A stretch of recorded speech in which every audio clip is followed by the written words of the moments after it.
The GLP-1 subreddits are convinced that everyone who comes off the medication will eventually regain their weight back. And every time I share my maintenance story, I get the same comments. 3 months is nothing. 6 months is nothing. Come back in a year when you've regained all of your weight back. Well, my scale says I've regained weight since stopping. So are they right? No. No, they're not right. Actually, they're very much wrong. I have just had my quarterly DEXA scan and 6 months off of tirzepatide, and things are looking better than ever. Let's get into it. Hi everyone, my name is Mima. I used to be obese. I lost all of the weight through a combination of GLP-1 medication, a whole foods diet, and weightlifting. I'm now an endurance cyclist training for Unbound Gravel 100 miles in Emporia, Kansas at the end of this month, and I have been off of GLP-1 medication for 6 months now. If you want realistic structure for fat loss, maintenance, and training for strength and longevity, or training like an athlete on or off of GLP-1 medication, then you're in the right place.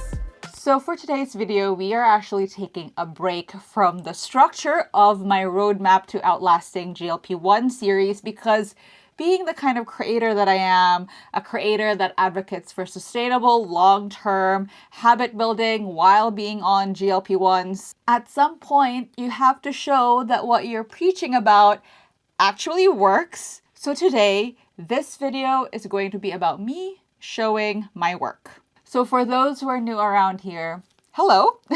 Here is a little bit of context about my own GLP-1 journey. I started taking Zepbound or tirzepatide in September of 2024 and lost a total of 65 pounds when I was on it for basically 13 months until October of last year. I came off the drug in October intentionally. And it wasn't like as a result of like insurance issues or any other expected reason.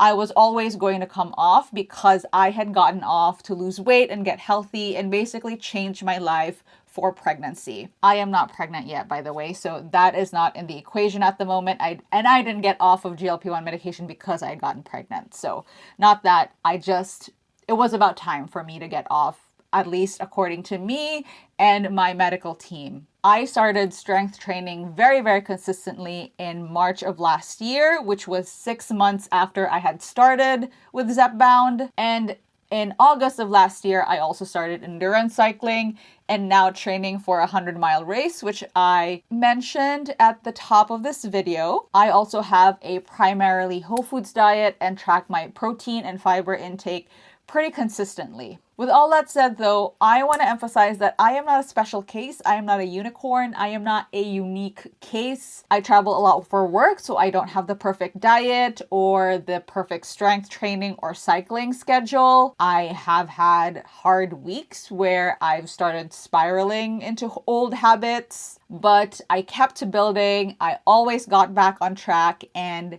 this is what that looks like. I got my first DEXA scan in July of last year, and I have gotten one every 3 months since then. And here is my data. I'm going to scoot on over here so we have a big table of my DEXA scan data. And the first thing that you might notice is actually the scale weight. It goes down and then it goes back up, and then by April, I'm only 2 pounds lighter than I was back in July. And if you were someone who was just only tracking your scale weight, then you would think, oh my God, like nothing has happened since July, and how many months has that been? But I want you to look at the fat mass. Nearly 10 pounds of fat gone. And now look at the lean mass. 11 pounds of muscle gained. So the scale barely moved for me because I wasn't just losing, I was also building. And those two things from July to April were happening simultaneously. That is body recomposition, and it is genuinely very, very hard to achieve. Most people do not do it. I did it. I did it while on the medication, coming off of the medication, and also while training for an endurance race. So let's zoom into 2 shifts from July to October and October to January. From July to October, I'm still on the medication. I lost almost 9 pounds of fat. I held my lean mass fairly, like almost perfectly, and the scale dropped 9 pounds. And this is what using the medication correctly actually looks like. You are losing fat, not muscle. because you're eating enough protein and you're in the gym lifting heavy weights. From October to January, I am fully off the medication and the scale goes up 4 pounds. If you are not tracking composition, that looks like absolute failure. You've gained weight, but because I am tracking composition, it is the absolute opposite of failure. Because my fat mass was flat, my lean mass jumped 7.5 pounds. My body was remodeling itself without the GLP-1 medication. And that kept going all the way through April, my latest DEXA scan. So what did I actually do? Because data without context is just numbers. There are 4 things that I built while I was on Zepbound and the medication was doing its job. And I believe those things are the reason why the numbers look the way that they do. And these things aren't really things that I actually invented, but they are the exact framework that I'm walking through in my roadmap to outlasting GLP-1 series. And this video, this update video, is that series in real life. Protein is absolutely a non-negotiable. When you are in a calorie deficit, especially a rapid one on GLP-1s, your body will cannibalize muscle if you're not giving it enough protein to defend the muscle that you already have. So for me, I hit my target every single day. Of course, not perfectly, but consistently. The Roadmap series has a full episode on why protein is the foundation for your maintenance journey off of GLP-1s, not just a bonus. So if you haven't watched that, start there. Link in the description box down below. Now, GLP-1s quiet your appetite. That is the gift. But a quieter appetite doesn't automatically mean better food choices. It just means fewer food choices. So what I did when my appetite was quiet, I used that window to rebuild what my plate actually looked like. Whole foods, real ingredients, less ultra-processed anything. My Roadmap series has an entire episode on why food quality matters beyond calories, why what you eat actually affects your satiety signals, your hunger cues, and how hard maintenance can feel or how easy it can feel. The short version of that is ultra-processed foods work against habits that you are trying to build to help maintain your weight loss long term. The medication buys you precious time to change that, so it's your responsibility to use that time. Learning to read your hunger is absolutely underrated. GLP-1s suppress hunger so effectively that a lot of people actually stop learning what their real hunger cues and hunger signals actually feel like. So when they come off the medication, they suddenly don't know how to navigate their appetite without the drug doing that for them. As for me, I used that quiet to pay even more attention to my hunger cues so that I could actually learn the difference between actual hunger and habit, between boredom hunger and need hunger. And that skill is so important during maintenance because that skill does not leave when the drug does. Strength training is what my lean mass numbers are actually made of. Muscle is metabolically active tissue. More of it means a higher resting metabolic rate, better insulin sensitivity, and a body that is structurally more resistant to fat regain. This is not aesthetic, it is functional. Although I will be completely honest because I actually love the aesthetic of muscles. And I haven't actually told you guys about this, but I was featured in an article in Self magazine in March, and I'll put the link down in the description box below if you guys are interested. The article was about how GLP-1s are reshaping gym culture.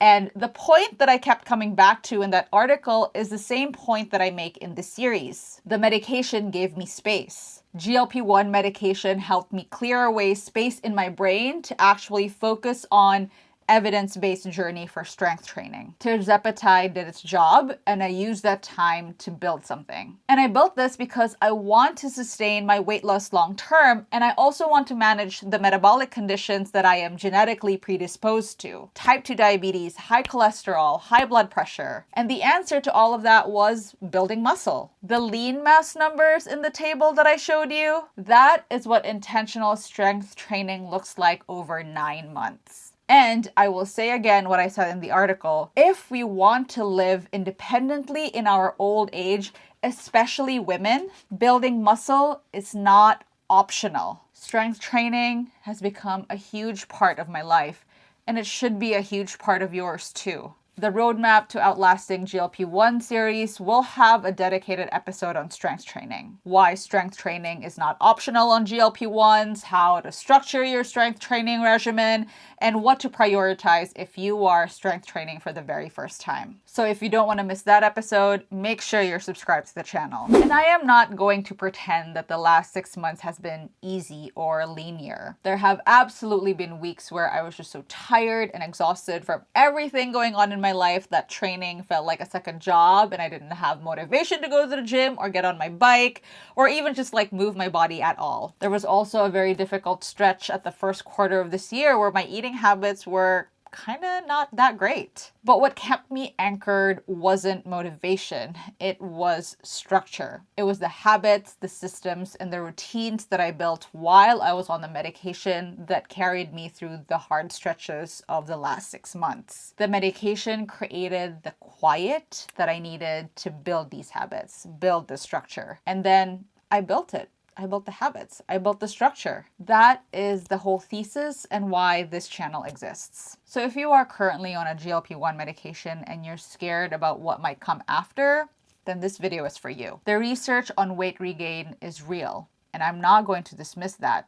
Most people do regain the weight. But most people are also not doing what I did while they're on the medication. They are passively losing weight and calling it a win. They're not really building anything. You can be different. The window is open right now. Your appetite is quieter. Your brain has a little bit more space.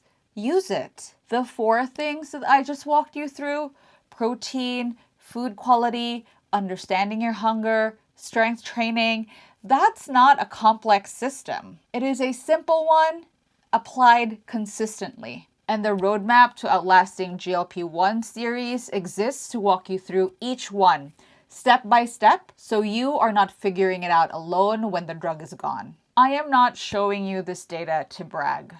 I am showing it to you because I want to show people what is possible. It is possible to come off the medication and not fall apart. It is possible for the body that you build on the medication to stay, because it absolutely can stay.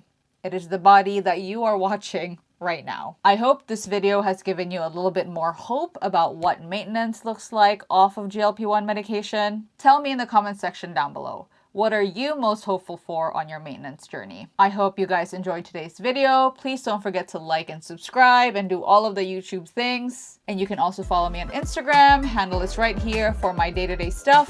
Food, training, whether it's strength training or cycling, me crashing out over training for Unbound Gravel, all of those things you can find on my Instagram. I will see you in the next video. Till then, happy riding.